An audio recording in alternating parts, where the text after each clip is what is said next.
the theme for today, Lord God, forever.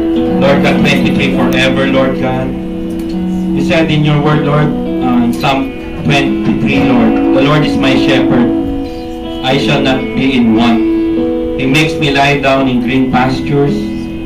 He leads me beside quiet waters. He restores my soul. He guides me in paths of righteousness for His name's sake. Even though I walk through the valley of the shadow of death, I fear no evil, for You are with me. Your rod and Your staff, they comfort me.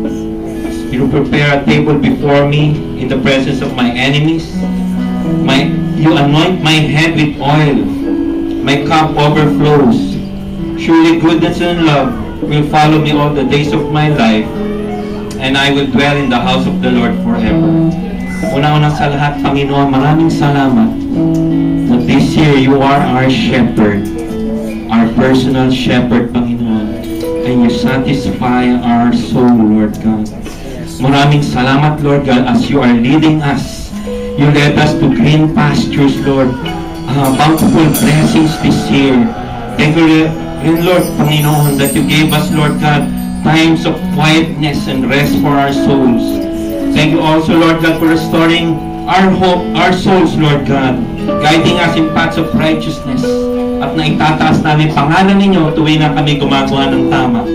Maraming salamat, Panginoon, na kami dumadaan din, Panginoon, sa matidilim na Lord, bahagi ng aming buhay. Pero nandun kayo sa tabi namin, Lord God. Hindi Nyo kami pinababayaan, Panginoon. Pinoprotektahan Nyo kami sa masama, Panginoon. At Lord God, tinatago Yung mga kaaway ng aming kaluluwa sa magitan ng Inyong pamalo at sa Inyong staff that guides us, Lord God. Maraming salamat rin, Lord God, that You are preparing in the midst of challenges, in the face of satanic attacks, Lord God. You are still blessing us. Naglalatag kayo ng kapagkainan sa aming puso, Lord God, para kami palaging puno at malakas na sumusunod sa Inyo. And Lord, we know in this 24th year, Lord God, Your goodness, Lord God, and Your love will continue to follow, guide, strengthen, inspire, encourage us, Panginoon, as we serve You. Panginoon, sa lahat ng naglilingkod, all the pastors and leaders, Lord God, members, Lord God, patuloy Niyo buhos at pag-ibig Niyo. Patuloy buhos Niyo, Panginoon, ang Inyong faithfulness.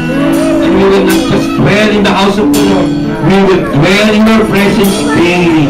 Maraming salamat, tinataas namin ang Iyong pangalan. Thank You for this 23rd year. And we believe and we pray, Lord God, this 24th coming year, Panginoon, kasama namin kayo araw-araw as You increase our faith, Your faithful and do mighty acts for Your name. In Christ's name we pray. Tayo magsabi ng amen. Praise God, we know the Lord. Amen. Praise God, this church, we have a good shepherd, Jesus Christ. I just want to encourage you, brothers and sisters, to follow Jesus and be blessed. It's on your t-shirts. You go back?